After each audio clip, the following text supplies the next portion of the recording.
বেড়ায় শূন্যের পরে নাহি তার কোনো মানা, আবার সে ডানা গুটাইয়া চলে কিন্তু পড়ে না তবু, বলো কে বা তারে শূন্যে রেখেছে, ভিন্ন সে এক প্রভু। সুবহানাল্লাহ। পাখি ওড়ে দেখেন কত উপর দিয়ে ওড়ে, উড়বার সময় আল্লাহ তাআলা বলছেন, কখনো কে বলছেন? আল্লাহ তাআলা। কখনো ডানা এভাবে ঝাপটা মারে, আবার কখনো ডানা সোজা করে দিয়ে এমিরেটস ফ্লাইটের মতো বুক ফুলায় উড়ে চলে যায়, ডানা হেলায় না দোলায় না। আল্লাহ বলেন এই যে ডানা হেলায় না দোলায় না, একেবারে ঠিক করে চলে যায়, পড়ে যায় না, মহাশূন্যে তারে কে ঠিক রেখেছে? সুবহানাল্লাহ। বলেন আল্লাহু আকবার। প্রিয় ভাই সব,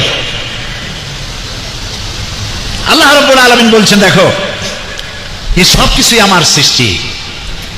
وَأَوْحَى رَبُّكَ إِلَى النَّحْلِ أَنِ اتَّخِذِي مِنَ الْجِبَالِ بُيُوتًا وَمِنَ الشَّجَرِ وَمِمَّا يَعْرِشُونَ।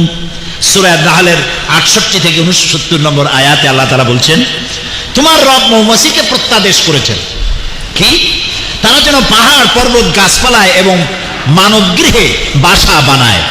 মৌমাছি বাসা বানায় কয় জায়গায় বলেন? 3 জায়গায়। কয় জায়গায় বানায়? 3 জায়গায়। আল্লাহ তাআলা নির্দেশ করেছেন। কে নির্দেশ করেছেন? আল্লাহ তাআলা। তিনি নির্দেশ করেছেন 3 জায়গায় বাসা বানাও। কোথায় কোথায়? পাহাড়ে বানাও, মানুষের বাড়িতে বানাও, আর গাছে বানাও।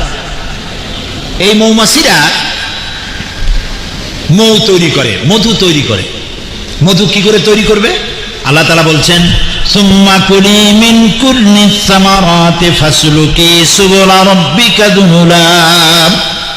তারপরে ফল থেকে আহরণ করো, রস চুষে নাও, অতঃপর বিচক্ষণতার সাথে তোমার রবের নির্ধারিত পথে চলতে থাকো। এ কথা কারে বললেন আল্লাহ? মৌমাছিরে। মৌমাছি, প্রাণীতত্ত্ববিদরা বলেছেন মৌমাছি তার নিজের বাসা থেকে 9 কিলোমিটার দূর পর্যন্ত যেতে পারে।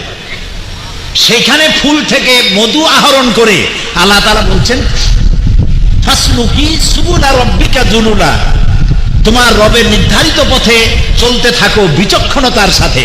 যে পথে গেছো সেই পথে ফিরে এসো, তাহলে তোমার বাসা খুঁজে পাবে। সুবহানাল্লাহ ওয়া বিহামদিহি। সে যাওয়ার সময় একটা গুনগুন শব্দ করতে করতে যায়, পথের দিশা সে ঠিক রেখে যায়, আবার এই 9 কিলোমিটার বা 5 কিলোমিটার দূর থেকে আবার তার নিজের বাসায় ফিরে আসে। আচ্ছা, ফিরে এসে সে মৌচাক দেখছেন আপনারা? বলেন তো দেখি ভাই, মৌচাক দেখছেন? এই মৌচাক মানে ঢাকার মৌচাক না কিন্তু,